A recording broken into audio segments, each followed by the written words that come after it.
Hey, Eric. Hey, Chris. In your dreams. My nights into dreams. Magical thoughts. All things are real, unless you dream they're not. Season 7 of Retrograde Amnesia, Eric, is going to be Lunar Silver Star Story complete. It toppled Skies of Arcadia in the final patreon.com/retroam poll, and now we are going to cover Lunar after we finish this game. Your thoughts? God damn it, Chris. I can't wait until we have the debate on how to pronounce it, Lunar or Lunar. Yeah, I know. I've thought about that, and I'm sticking with Lunar because that's how we've always said it's it. Ingrained. And it would be impossible to do it otherwise. So if we annoy you with that, then sorry. Well, it's a running bit on this show to pronounce things differently, just out of context for no apparent reason. Yeah. So I look forward to it. And you said Silver Star Story complete, but I think we're going to do fuck around mode with the Sega CD version and possibly the PSP version. Mm-hmm. I can't imagine either of us will play the GBA interpretation of that game. What's that called? It's too early to ask the fake net, so we can just figure it out later. I don't know. Okay. I know that Dragon Song is something, but I think that's a different. No, that's not like it. A sequel or something, or an offshoot or something. Okay, well, anyway, that was great. You want to hear some hot sounds that I've recorded? Yeah. All right.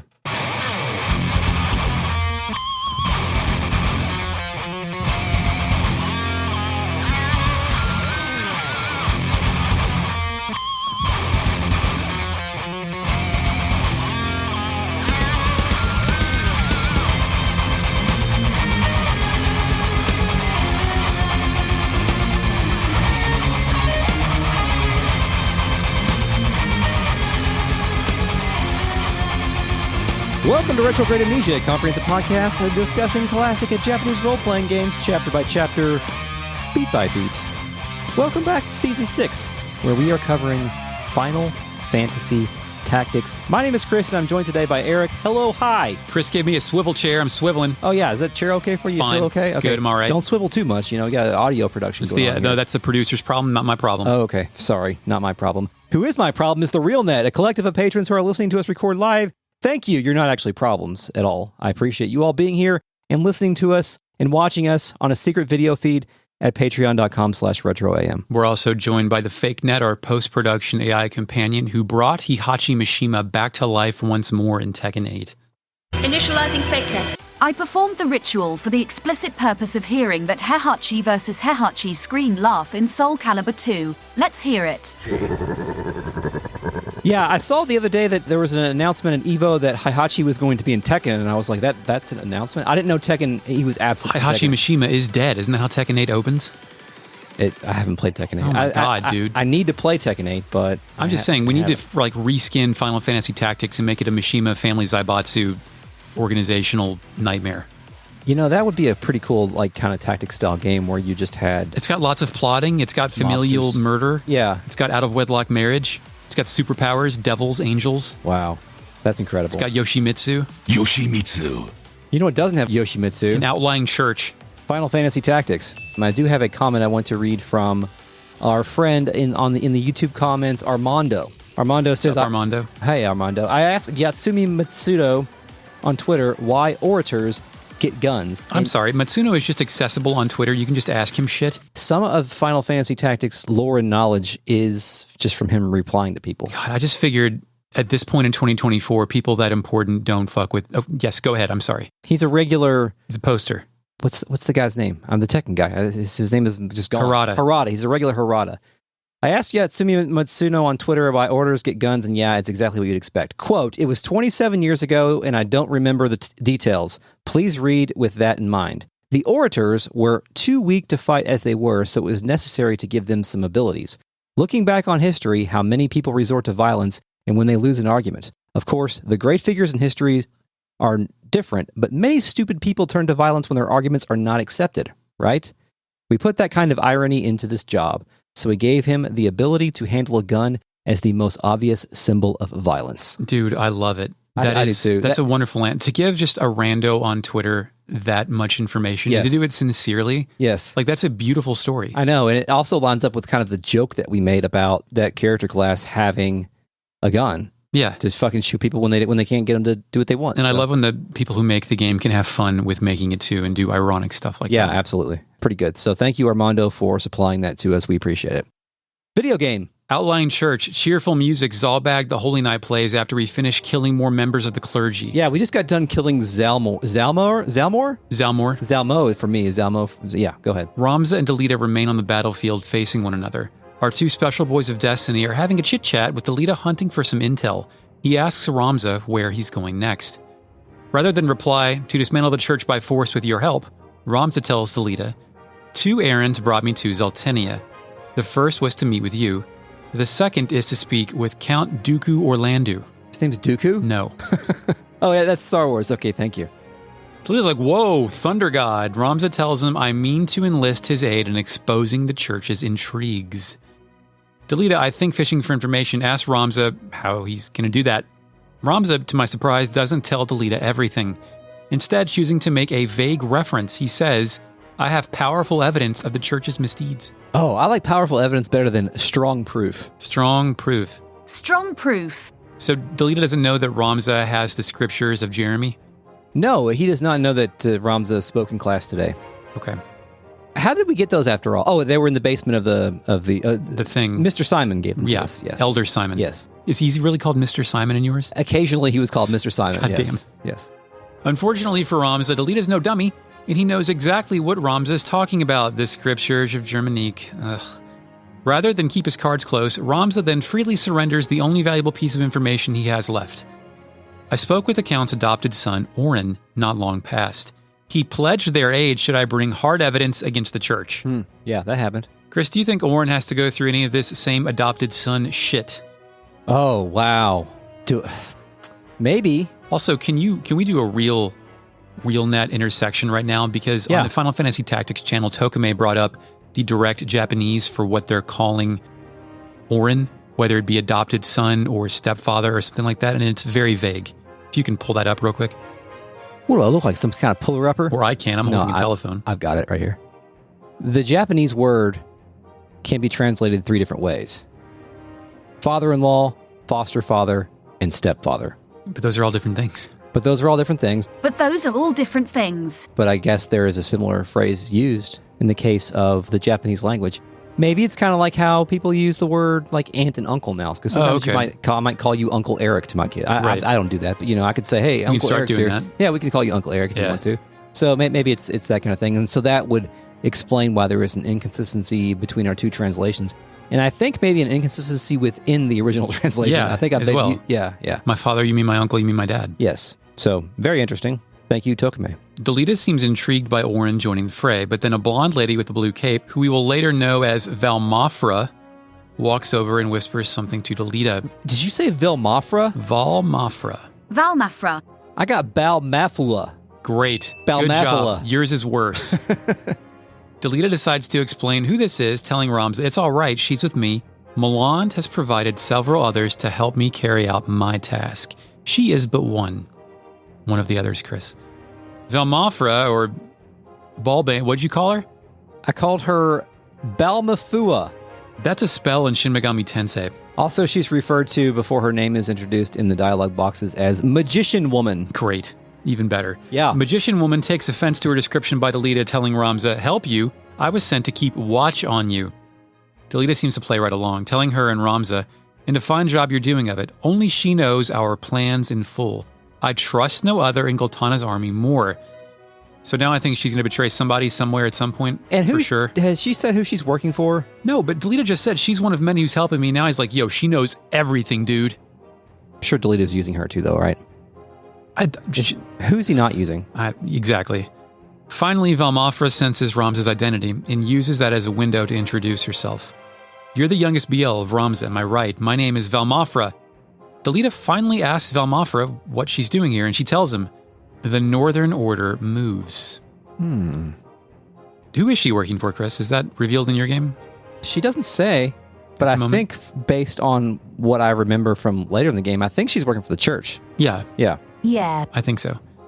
Delita wonders if they're heading for Besselat, and Valmafra confirms. Count Orlandeau himself has departed for the same city only just now. Duke Goltana is like to join them soon. At the head of your Blackroom Knights, no less. Black Sheep Knights. Valmafra and Delita turn to face Ramza, and the future is clear according to Delita. They're too late, the fighting must continue. But Ramza advises caution to this future. Do not give up yet. I might still convince the Count to avoid this needless bloodshed.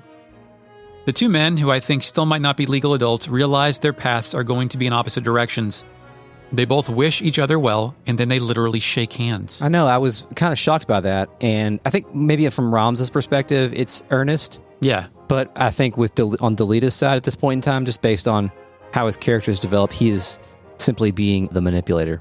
Oh, really? He's not for real shaking hands? He's just doing it to establish a fake bond of trust with Ramza? Because Ramza's going to the place that he needs Ramza to go to. Is Delita always calculating in 2 moves ahead in every instance so far in this game? I think the answer is post-radicalization. I think the answer is yes, but the fact that it's debatable is it makes this writing interesting. Yeah, I agree. It's cool.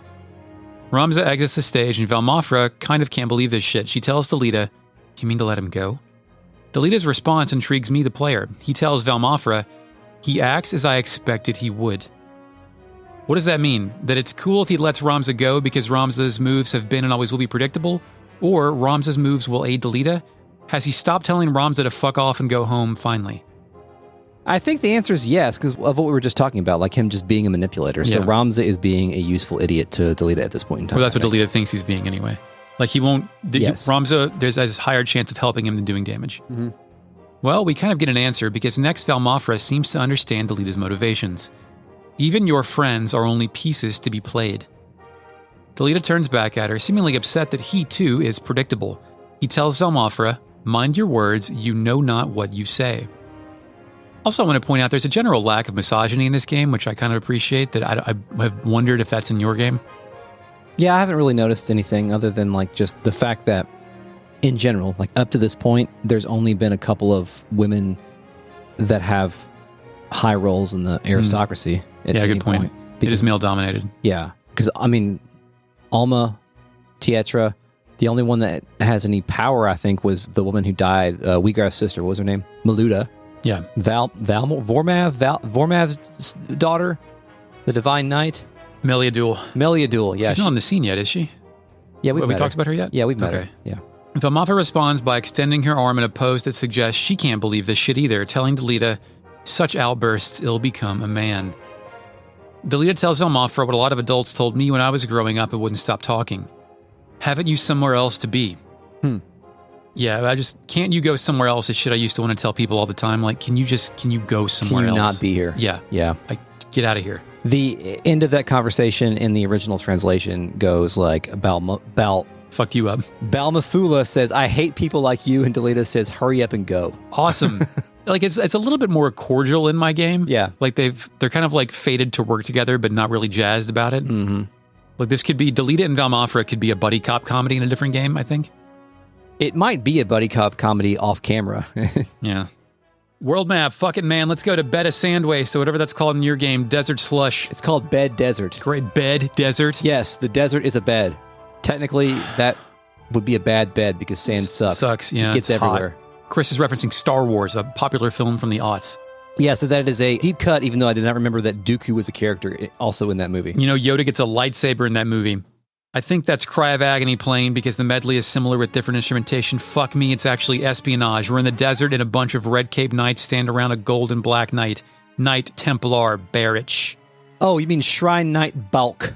Bulk? Like when you... Like bulk, yeah, like when you don't pitch right. Pitch the right... When you commit an infraction on the pitching mount? God, my kids watch a lot of sports and they know all the rules of sports, but like they don't That's not true, but go ahead. Well, they know all the basic rules of sports, right? I'm going to ask you what the infield fly rule is when we get back up there. No, the baseball is the one thing that they don't really watch a lot of, and I had to explain a bulk to them once, and it just didn't work. It's nice to take their kids to a bats game, Chris. Maybe so. So, we're making our parties now? Yeah, sure. If you My want. current party composition is Dragoon, Bard, Chemist, White Mage, and Monk. I've got Agrius, Corn, Balthier, Rice. The dragon. Reese. Rice. Oh, you're bringing the dragon. Yeah. Cool. I've started bringing like one fucko every time now. Yeah. Since the ninjas pretty much got it on lockdown. Mm-hmm. So yeah, I'm still doing a lot of Bard shit with Ramza. Again, a waste of a great character, but I'm having a good time doing it. It's important to have a good time when you play video games for a podcast. Yes. It's important to have a good time when you play video games, period. No, that's not always true. Yeah, that's true. Who plays games for fun? Yeah, I know. It's like trying to get all of Kasuga's personality points up to level 10. It's not fun, but I'm doing it. Yeah, no, that's just like the purple coins in Mario Sunshine. I aced all the quizzes last night. That's good. Every single one of them. Played that game for 20 minutes. He speaks, Barrich, that's the last of it. The winds bear it onward now, and fair winds they are. They should keep it airborne for a half day if they hold more than time enough. So we're in the middle of some kind of devious plotting. Yeah. Like he's talking about, in my opinion, in what I know later, he's like spreading spores into the air or something. Yeah. In the original version, he says, they're all spread. Nice wind.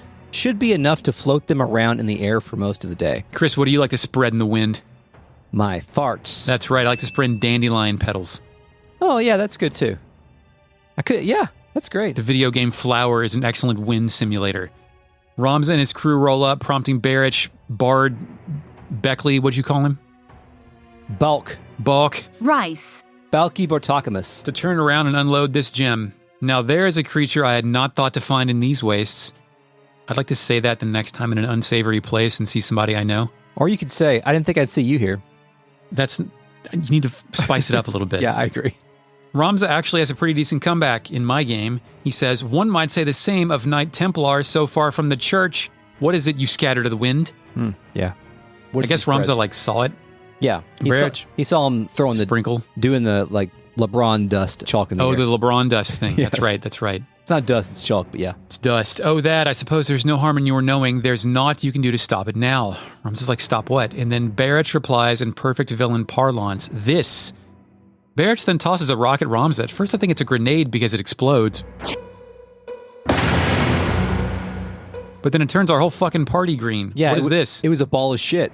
Poison. Everyone's just poisoned. That's probably fine. We are mechanically poisoned too. We will start our next battle being poisoned. Do not like that. No, but it is a nice little wrench to throw at us after we've done a lot of kind of mop-up battles. No, it's not. I don't like poison. It's not a neat wrench. I don't like additional challenges. Keep it simple, stupid. It's a tactics game. This is when you should want challenges. Yes, ground into a fine... Like Ramza suspects it's poison, and Barrich says, yes, ground into a fine powder and cast upon the winds toward the northern sky. The toxin will not kill the men who breathe it, but it will wither their constitution, rendering them unable to fight. I love when the word constitution is used to describe somebody's fortitude or stamina. Mm-hmm. It was a stat in Dragon Age, and I will always remember that. We must respect the Constitution. Yes. So the church is doing bioterrorism. What church doesn't do bioterrorism? I mean, our church obviously is doing chemtrails. Yeah, absolutely. Absolutely. Totally. Ramza can't believe this shit, but why? The High Confessor stands to gain naught by handing victory to Goltana. Barrich deploys upcoming plot points. Nor does he think to. The moment Goltana hears of the Northern Order's plight, he will send his armies against them. With his own stronghold unguarded, Goltana will be an easy target for assassination, and Count Orlandeau with him. But do not think Duke Larg will escape this scourge. His is the easy death to achieve. Amidst the coming chaos, who could say how Duke Larg might meet his end? Ramza interrupts Barrich, calling him inhuman. Barrich continues his manifesto. You ought rejoice. This will mean an end of the war and bloodshed, and with that end, a new beginning. The church's hand shall rule. Such is the will of the people. They clamor for a change, an end to the groveling at highborn heels. Chris, I agree with the last part, but not the first part. In this world, though, can only the church fill the void left by the nobility? Is democracy not attainable? Do these people not know about George Washington and Bill Clinton, the inventors of democracy? They don't. They do not know about... Who are the inventors of democracy? The Greeks or the Romans? The Greeks? The Greeks. I have it right here in my notes. It says George Washington and Bill Clinton. I Googled that. All right, fine. I used ChatGPT to tell me the answer. Fine. So they didn't explicitly say that they're going to kill Larg in the confusion? Or was he just being cheeky about it? They said, amidst the coming chaos, who could say how Duke Larg might meet his end? That's not, I think that's implication, like wink, wink, we're going to do it with these spores I just fucking threw in the air or whatever. In mine, he says, of course, plans are set to kill Larg in the confusion. Great. So... Just say it right out, bud. Yeah, I think they did not have recording devices, I guess. Ramza, who again is green and poisoned, counters. The war will end, but not like this. There is another way. Barrick, on the other hand, can believe this shit. He says, I expected you say as much, no matter. Objective, defeat Barrich, commence. Yes, defeat Balky and Cousin Larry. This guy, Balky, he has an ice gun just like the one that I stole from Eric. Yeah, freeze guns are cool. Yeah. He's an engineer as well, not like even though he has the sprite of a Shrine Knight or Templar, he is a engineer class as Mustadio before him. It's a well-paying job. That is the job that you usually have when you are tasked with poisoning a water supply as well, I think. I mean, who else would you send to poison a water supply if not an engineer, right? At least to make the plan. I'm trying to think and I got nothing. Yeah, like, I mean, you could send the thief, but he's not going to know like the flow of water. And like henchmen can like bust off the drain pipe, but they don't know what to do afterward. Yeah, right? Yeah.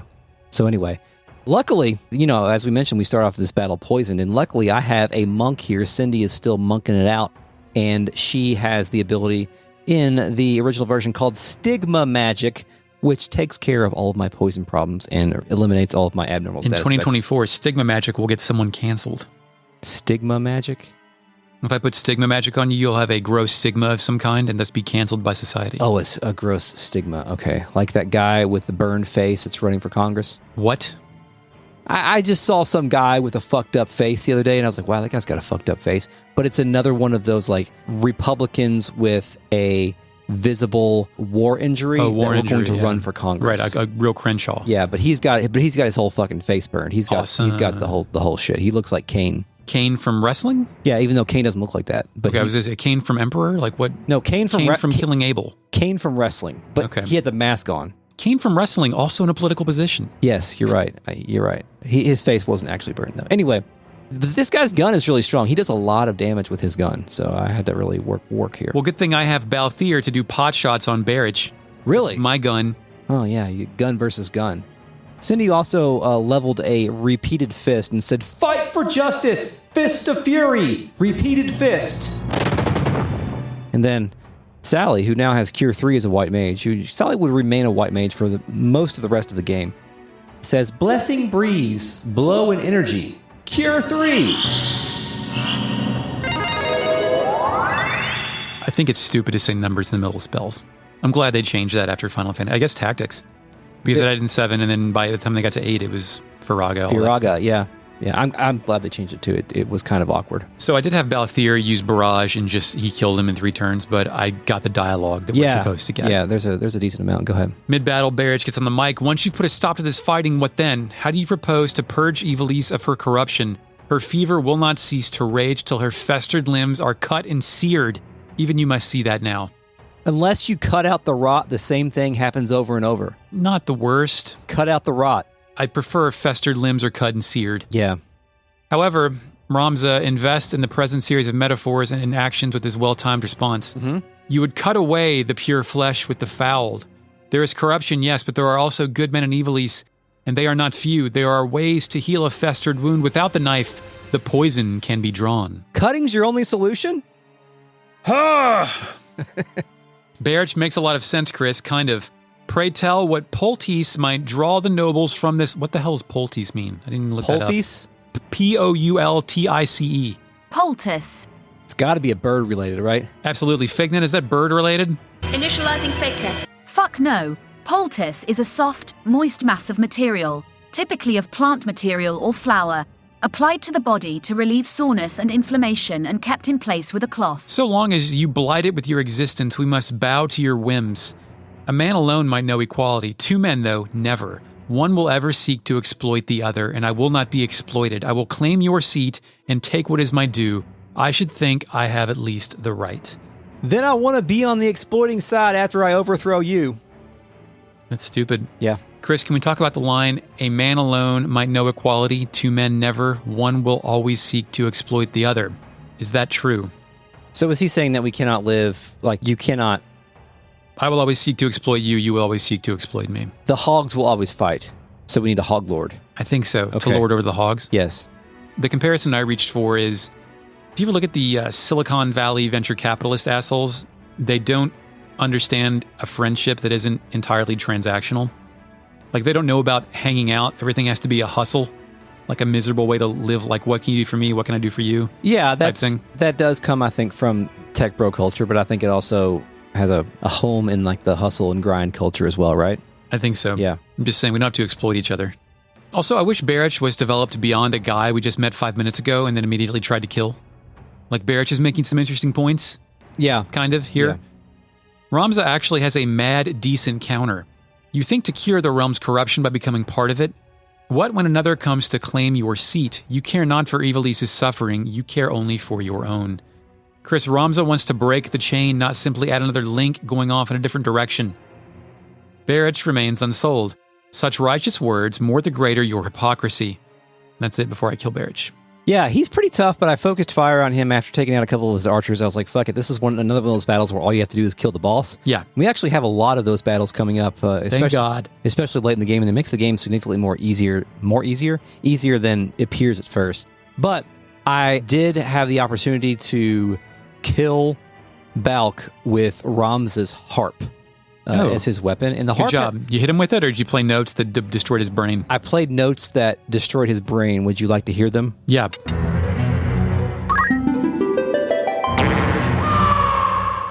That was great, wasn't it? Yeah. Didn't destroy my brain, Chris. I'm stronger in that shit. For context... Couldn't be me. For context, the melody that it plays on the harp when you attack is like the Final Fantasy like the Melodies of Life. Crystal melody. Right. It sounds funny when there's also a death screen in it. I hope you enjoyed it. When I kill him, he says, "No, I was not to die like this. And Ramza has defied yet another destiny. Barrich evaporates, and so do all of his guys who I haven't killed." Ramza faces north and says, "God give us haste." I have to hurry. Congratulations, this battle is complete. You win. And you got 5,000 gil. Spoilers, we meet Barrich again in this game. Yeah. And by the time that happens, I had completely forgotten who he was. Yes.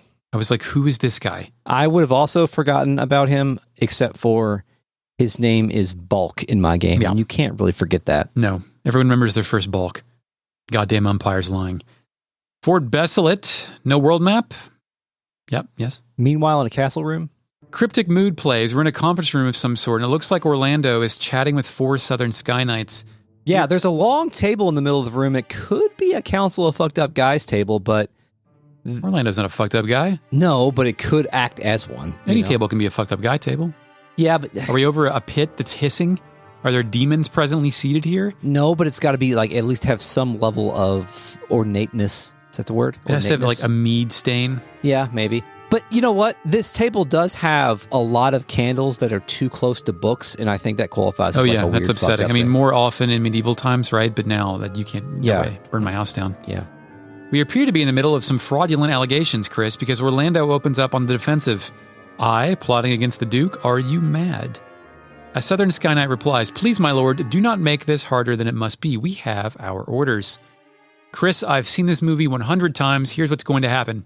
Orlandeau could dice these fools in 20 seconds, but he won't because he's a man of honor and principle. He also won't have to make that choice, as an otherwise unrelated conundrum will happen soon and remove everyone's attention. Orlandeau will then possibly abscond with Ramza, or may be killed in the process. That's a pretty good prediction based on how it plays out. Not exactly, but no, yeah. it's not exactly correct, but I think I was on the right path. Mm-hmm. Back in the game that actually happens, Orlandeau asks an important question. Why in the name of all that's good would I wish to unseat my liege lord? Why would I be involved in a conspiracy? Before the shitheads can answer, the actual answer rolls in, and it's Duke Goltana, and all of the lackey knights immediately move and kneel before him. Goltana speaks, and he's playing along in this lecherous plot. You ask the very question that vexes me. I am gravely disappointed in you, Cid. Goltana moves to the other side of the table while Orlandeau pleads his case. Surely you cannot mean that, your grace. I am no turncloak. I am your most loyal man. Goltana positions himself on the other side of the table and then tells Orlandeau, the proof speaks otherwise. It seems you have been in league with members of the church, working secretly to see me ousted from my rightful seat.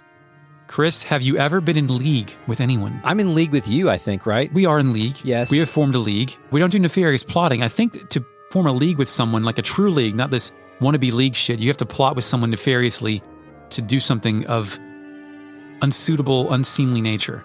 Then the only time I've been in league with someone would be like when playing hidden role games. Hidden role games, yeah. Yeah, that's good. That game is like being in league with someone is nothing but is one of the few mechanics of that game. Yeah, but it is not. It like in real life, it is best to not be in league with anyone unless it involves.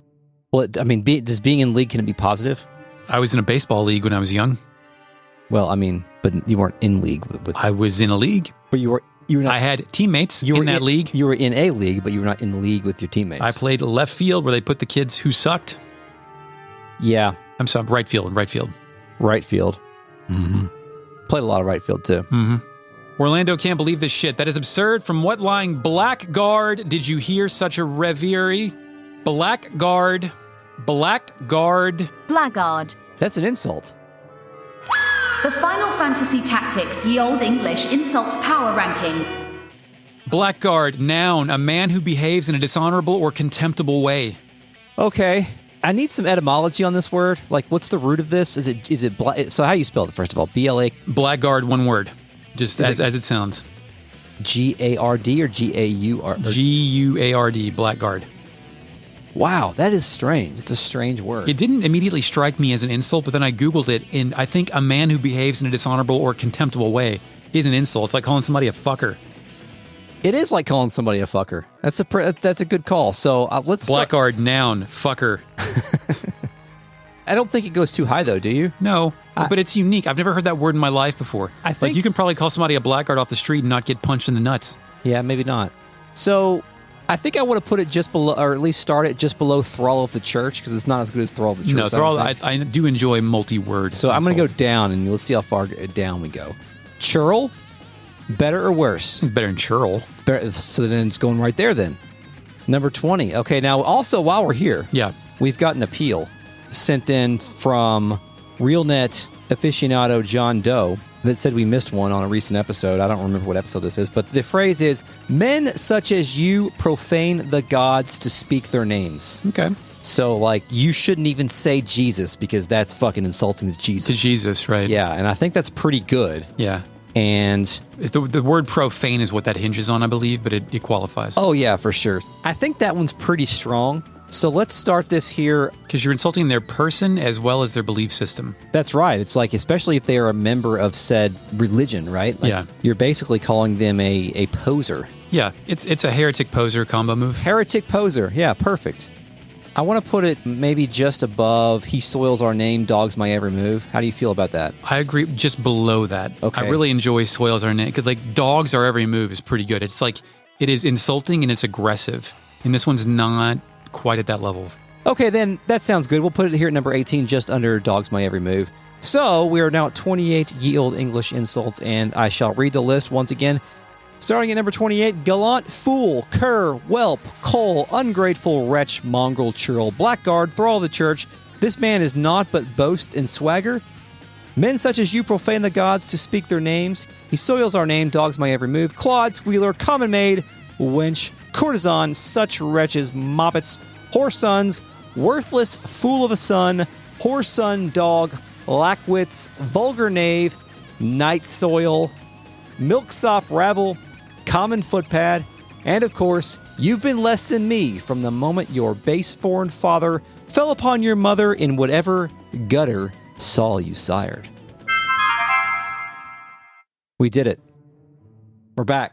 Goltana has sources, Chris. Even yet, you deny it. My information comes from the High Confessor himself. You can imagine his distress upon learning of the plot. Chris, is Goltana making shit up, or is the High Confessor making shit up? I think it's the latter, but man, you never know with these jokers. I think the High Confessor is making up shit because I think it would behoove him to take Orlandeau out of the calculation. Yeah, he's right? too powerful. And he's too noble. Yes. He's too ethical. And it's actually a miscalculation because it's actually going to unburden TG Sid from he can go freelance. The Nanton Knights, and he can now go with Ramza. Yeah. Orlandeau believes differently. He thinks this shit comes right from the top. Your Grace, the High Confessor deceives you. It is he who schemes in the shadows. Now it's Goltana who can't believe this shit. The High Confessor, now there's an August claim. Have you any evidence of this? Chris, the sentence, now there's an August claim. What does that mean to you? Because I had to look up the word August. Now there's an August claim. I don't know. Respected and impressive. Okay, I was going to say it sounds like it is something of note, because doesn't the month of August come from Augustus? That's my birth month, and I have no idea. I think that's the case. The not believing this shit exchange program continues with Orlandeau's latest turn. 20 and more years of loyal service, and still you require evidence. Words fail me, Your Grace. Goltana turns his back and says, as you fail me, I cannot hope to fight a war without your order's forces. Still, it seems I am left no choice. A lamentable situation for us both. Take him from my sight. The knights move to remove Orlandeau, ease bumping him out of the room until only Goltana remains. Now, knowing what Chris, I know... Did you catch my sick ease reference? Ease bumping. Yeah, ease bumping. YS bumping. That's right. Yes, I've played one of those games. Good. The remake of the first one. Knowing what I know, old TG Sid could absolutely route all these fuckers. Oh yeah, right TurboGrafx Sid could do it all in one move. And right here and right now. But I believe that he is also a man that is, I guess, somewhat sympathetic to the rule of law, so he's following his liege lord's orders. At this he point knows he can get out of this if need be later. Also true, yeah. He's also probably a little bit, struck here, and he's like, what the fuck? Yeah, I don't think he saw this coming, which is a weakness. Maybe he's getting old, Chris. Yeah. Delita and Valmafra then roll in afterward and each take a knee. Goltana gives them villainous plot instructions. Yeah. I want you to maintain your contact in Milan. Once the confessional rescript is in my hands, Larg is as good as defeated. What the fuck is a confessional rescript? What do you got? Official edict. Okay. That's better, actually, in my opinion. That is... Continue your contact with Mirand. Mirand is where the church is, right? Yeah. So, okay. So, in essence, they are looking to get favor of the Pope, which I think was that's a very Crusader Kings kind of thing. Yeah, why kill the Pope when you can get his favor? Yes. That's like a fucking stat in Crusader Kings is like your favor with the Pope. Pope favorite? Yeah. Delita, it's a stat in real life too, Chris. Mm-hmm. I'm at 7. What are you at? Oh, man. I send my kids to Catholic schools now, so I'm at like 14. Oh, yeah, you're boosted higher. It's a good point. 14. You're paying in. 14 to 17. Delita replies, "Fear not, your grace. The High Confessor's mind is most firm on that account. But Delita's lying? Is his goddamn group in the goddamn group? Is this the same? Are there plots within plots? What's happening? Why is Delita here? I'm losing it." Goltana muses on that last point and then gives Delita a promotion. He had seemed somewhat indifferent to me. There's another matter as well. I am placing the Order of the Southern Sky under your leadership. Henceforth, you are a knight devout. A holy knight. Chris, Suikoden 2's Jowie couldn't rise in the ranks until he joined the other side either. Yeah. Our two disaffected boys. They're not so different, them and them. They're not so different, and I think Delita's rise is extremely interesting here because first he got himself named captain of the Blackgrim Knights. We don't really know how that played out. Then he curried favor with the High Confessor, and what I assume right now is he is representing the church here. More so than any of the Templar Knights, too. Yes. And so that would lead me to believe that Delita has a hand in the High Confessor's plot to oust TG Sid so he can get control of the Knights, the Nantin Knights, or the Order of the whatever sky. Is it Northern? Northern Sky, or the Northern Sky is one of the factions at play here. That's the one that Delita's getting control of? The Northern? No, he's putting the Order of the Southern Sky under his leadership. Okay, sorry. One more fight about his leadership, and he will straight up leave your shit. Yes. Delita is honored, and Goltana tells him, "I expect I shall not regret it. I place my full and utter confidence in you, Delita, and you alone." Well, I think Delita is just like doing some fist pump thing because he's just going to knock another fucking chess piece off the board now that he has like full and complete trust. Yeah. Valmafra doesn't say shit, but then we pan up and fade out. I think it's interesting Valmafra does not talk during this, but she's still there. Yeah. I mean, Delita trusts the shit out of her, or he's just like setting her up to think he trusts her. I don't know. World map. Okay. Let's go to Fort Besselat. Yeah, Bethla Garrison. You can pick between the south wall section at the top or the north wall section at the bottom. Mm-hmm. What do you pick? South. I pick south as well. Oh, well, it happens. Music In Pursuit plays, and we open on a boring brown battlefield in the dirt-ass shit butt of a fort wall. That's fair, yeah. It's not good. A Southern Sky Knight posts up here and asks an important question. Who are you? How'd you breach this fortress? Ramza, unaware that Orlandeau has been rat-fucked into a jail cell, chooses the honesty dialogue option, deploying this message. We are not of the Northern Sky. We come under the white banner to meet Count Orlandeau. We must see him at once. The knight replies, so the Count has visitors. I wager you are the rabble he found to assassinate the Duke. Rabble, is that an insult? I think it's more of just a identification term. Means, yeah. You fools, we hold Orlandeau in a cell behind these very walls. Not to worry, there's enough room in the dungeons for you and the Count both. Objective, defeat all enemies commence. Who you got? I've got my whole normal team here. You know, we're still going Horns, Lester, Sally, Cindy, and Selfie, and we just kind of rotate in between some of those characters. But I do now have Lester back into a ninja. He was off learning thief skills for a while, but now he's back to ninja, and I can once again use Lester in a capacity in which he is extremely useful. Ever since I experimented with the Onion Knight, I've given up on making any of the new metal trio into anything that's fucked up. Oh, really? They're just staying ninjas the entire They're just staying ninjas. Why bother with anything else? Okay. I also have Race and Beowulf. Oh, cool. Bro, that ninja is throwing harsh shit at me. But Selfie gunned down the ninja in one blast. Selfie at this point in time is still a orator or mediator. Balthier shot someone so hard that they flew backward and knocked them out of Ram's attack range, which was not fun. Oh, like a critical hit, yeah. Lester killed the archers in one hit, basically. They've got a thief as well, and they try to charm my ladies, but to no avail. I categorize this battle as mostly a mop-up job. There's not a lot of strategy here. You just have to go and kill the guys. You know, I thought I had what happens if you pick the south wall, but I guess it's not in my notes. I imagine dialogue slightly different. It is dialogue slightly different and a slightly different map. Yeah. Or north wall. Yes. Yeah. Well, you win. Congratulations, this battle is complete. You got a circlet? After I kill the last guy, Ramza declares we must act quickly if we are to stop this battle, but I've looked ahead in the guide and that's not possible. Fort Besselat, post-battle, music, Dycedarg's theme plays when we go to a different battlefield. I assume whichever one we didn't select. Northern Sky Knights are... It's not that. Yeah. Northern Sky Knights are face down on the ground. The only one left alive has taken a knee. Yeah, it's just a completely craggy hill full of dead Hokatans. It's fucked here. Yeah, mayhaps they have been poisoned, Eric. They're poisoned from the shit that Barrage threw in the air, yes, right? I would assume so. Zalbag, of all people, shows up. He approaches the wounded knight, noting they are unwell, and he wonders what happened here. The Northern Sky Knight that's alive appears to cough and says it's only her head, and she'll be fine. Awesome, why does Zalbag give a shit about anybody other than Dycedarg?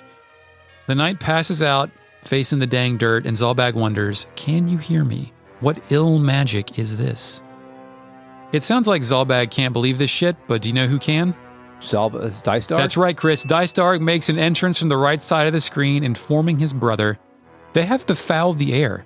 A poison extracted from moss fungus spores. Oh, moss fungus poison has been spread in the air. Yes, indeed. So does that mean our royalty boys are also fucked here, or have they been doing some Dread Pirate Roberts thing where they've been taking a bit of poison to be immune to poison? Oh, I think Zalbag is completely in the shadows here. He doesn't know what's going on. Well, I know, but if the moss fungus shit is still in the air, why are royalty boys not being poisoned, or are they immune to this poison through like cocktails of various measures? Cocktails, yes, cocktails. Yeah. I also want to point out that we see a couple times, I think we saw it here with the first night that Zalbag came across, but I think we see it again later, but the coughing blood animation that we saw when I think Islud was dying is redeployed in this as well, which I was glad to see. Most blood of any Final Fantasy. Pop quiz, Chris. Where's the only blood in Final Fantasy VIII? The only blood in Final Fantasy VIII. Squall's head in the duel. That's right. Yep. The question seems to be answered with Dycedarg taking a knee.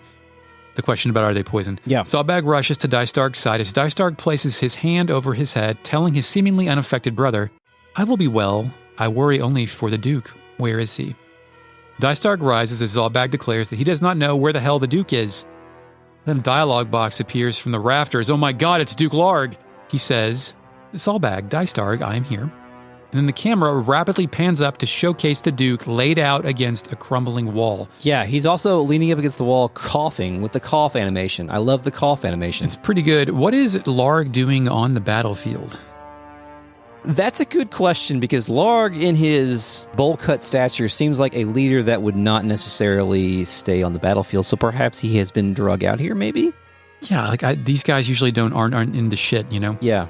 Also, I know we did the insult power ranking for the count thing, but we should have, a backup plan should have been to power rank the dumbest fucking haircut, but I think Larg wins. Yeah, Larg wins. I mean, most of the other haircuts are mostly the same. Mark Davis ass fucking haircut. The best haircut, I think, is Marquis Elmdor. Oh yeah, for sure. Sephiroth hair. Yeah. Zalbag, who I instantly believe had a hand in doing this, whatever this poisoned air that's immune to thing is, reaches Larg first. He kneels and then asks the Duke, Excellency, are you harmed? And then Zalbag stands and turns around. He shouts to all the dead people, someone, summon an apothecary at once. Oh. And I think Zalbag's in on it because, Dycedarg's taking some fucking damage from it. He's coughing. Yeah, that's a good point. Zalbag hasn't done shit. I didn't read it that way just simply because I trust Dycedarg a lot less just because of his previous scheming and plotting and his bad guy theme song. Also, Zalbag said, Your Excellency, call the chemist. Chemist, apothecary, who can say. When is it appropriate to call the chemist in, after all? When would you ever have to call a chemist? Assuming that a chemist is not necessary. Making absinthe in your basement. Okay, ding noise. Got it. At this point in the game... Attic. Attic. Attic. Attic. Make absinthe in your attic. He put it in the attic. He had his fucking lab thing in front of where I parked my car. But he may have let it like ferment in the attic, but he did the fucking mixing and science experiments in front of the fucking garage. Maybe he dried the leaves in the attic. That's possible.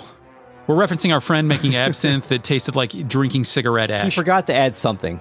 Yeah, fucking on brand, dude. One of the 3 times he almost burned the fucking... Never mind. Okay.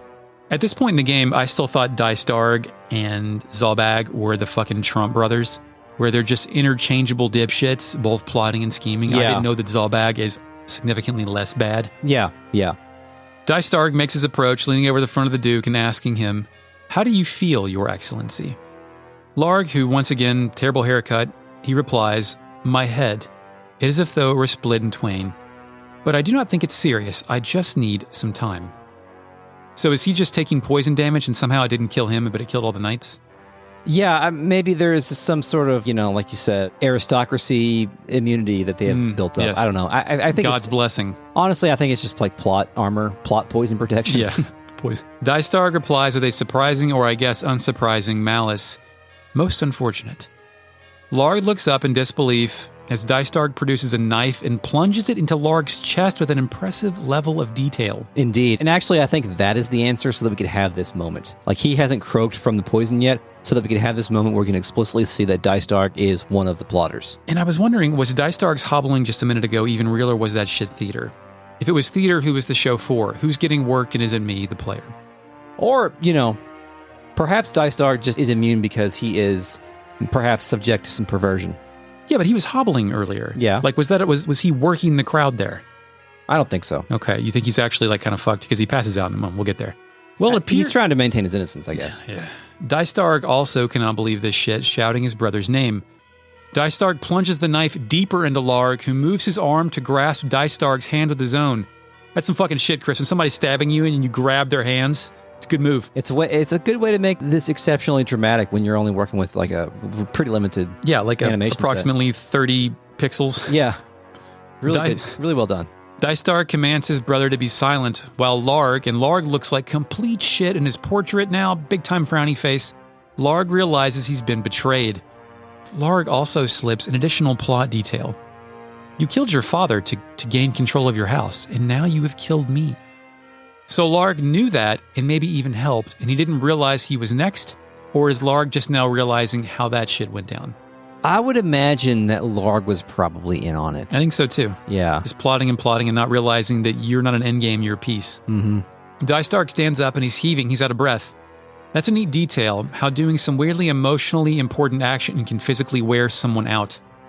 The blood cough animation occurs here again. I can't tell what happens next, either seems plausible, but either Larg coughs up a shitload of blood, or Dycedarg coughs up a shitload of blood and hurls it all over Larg's chest. I'm sure that's someone's fetish, and I hope it's mine one day. Yeah. So do you have any read on that? Like, was it Larg's blood or Dycedarg, like fucking sneeze puking blood all over? My interpretation was Dycedarg stands up, breathing heavily, more blood trickles down Larg from his mouth. Okay, well, that's the boring answer, but I'll take it. That's some fucking you don't know where I've been, Lou, fucking Fight Club.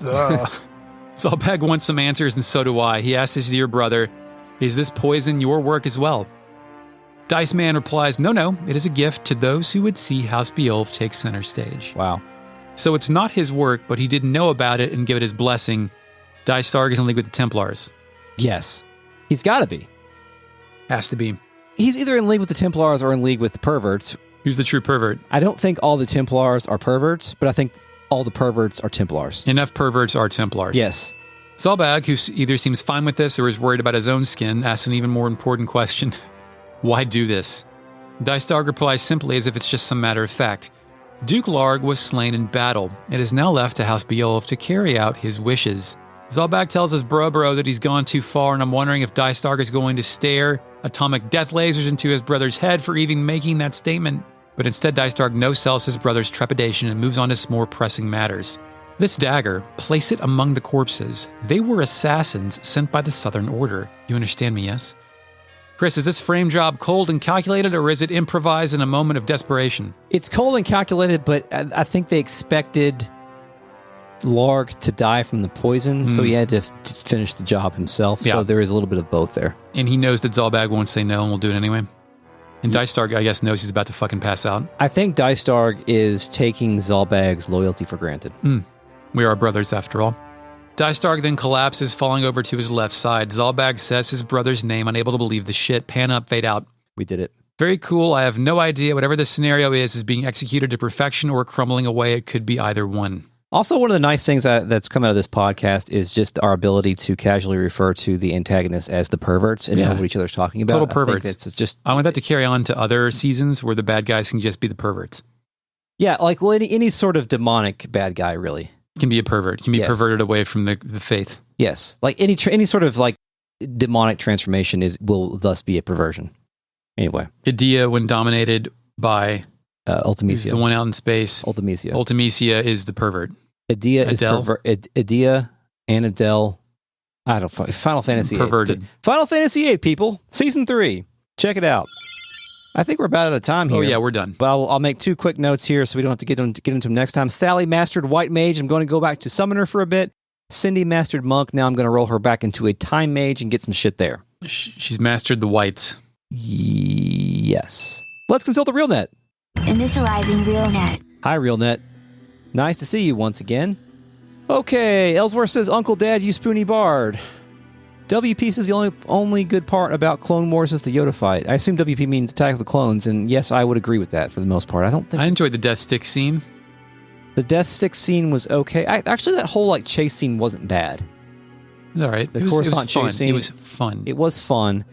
Also, I think when the Jedi rolled up with the clone army, that was a cool moment. It was all right. But a lot of the in-between stuff was bad. Getting an arm cut off in a PG movie, pretty good. Eric Verdon says, Ramza not quite getting that to stop the war, to keep the constant civil conflict going. Even though the church manipulated the conflict, the two dukes were just looking for an excuse to start one.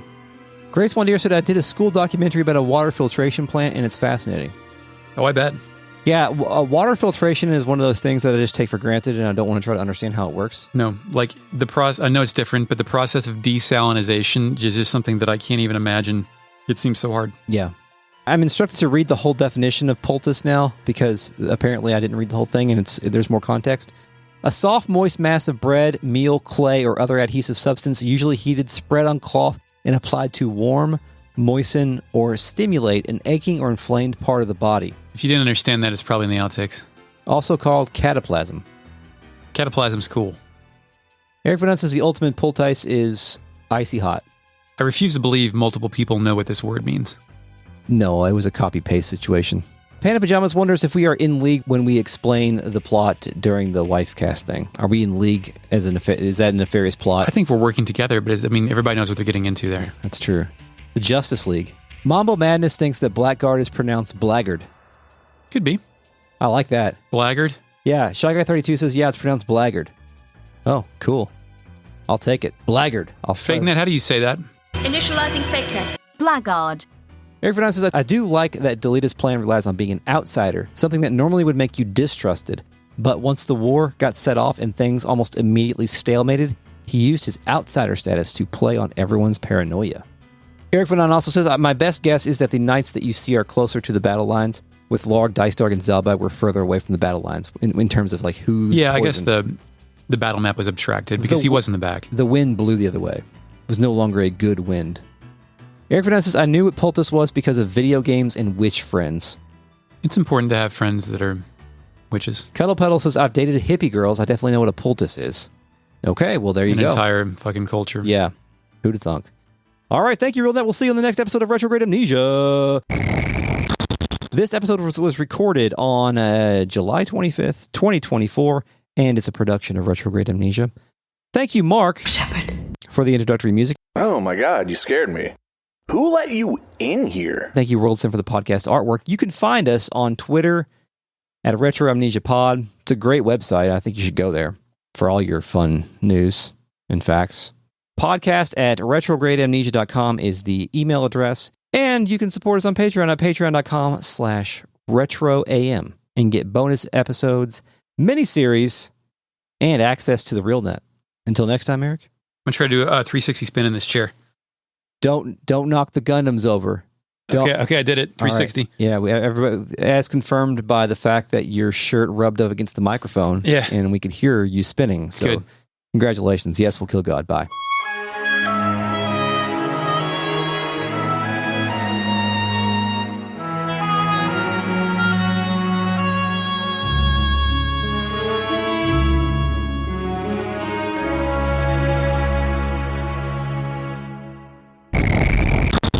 I mean, I try to use, for 2 eggs, I use about 1/3 of tablespoon of butter because I don't like the grease. So that much olive oil is intimidating to me. Or, I mean, typically when I do it, I just put a little bit of olive oil in there and just let it, and just, fry it up. Olive oil is my preferred oil. Can I ask you a question as a father about something I witnessed another father do at Steak and Shake 2 nights ago? Yeah, I probably wouldn't do it, but I also can relate. I think that's going to be my answer. Okay. But it's just something that, if it were me in this situation, it would drive me insane. But I don't know if fathers deal with things like this all the time. Yeah. A man by himself had 3 to 4 kids, all between the ages of, let's say, 4 and 9. Mm-hmm. It could have been 3 kids, could have been 4. I wasn't really paying attention.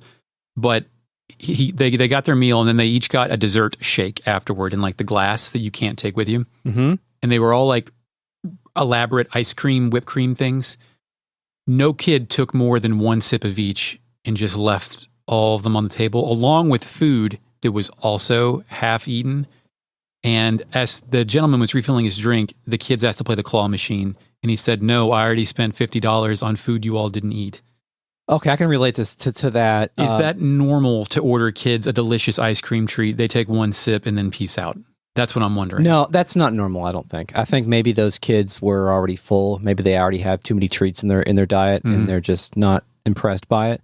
But my kids either eat the entire treat, or you can tell by that look on their face they've eaten enough and they can't have, and they don't want any more. They don't want to do that to themselves. Okay.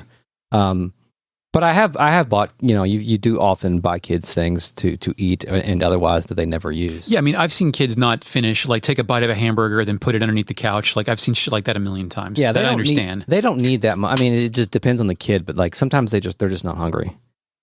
So that's why they always say don't do the, clean your plate. There are starving kids and whatever. Yeah. Because it just teaches kids how to overeat. I mean, we don't have a problem with that in America at all, so it's fine. No, absolutely not. It's not a problem. All right, let me check this audio, and we'll get started. Yeah, I mean, what? Oh, Chugga32 says poultice is a soft, moist bread. A soft, moist mass of bread. Meal, clay, or other adhesive substance, usually heated and spread on cloth. So it's like, pray tell what poultice might draw the nobles from this land. I mean, I'm glad Shagga told us that fake net already. Yeah, no, this is going to be in the outtakes. Yeah. Okay. Excellency are... I wonder... So, I'm sure... Pathetic. The old solid snake would never depend on such a weapon. Playtime's over!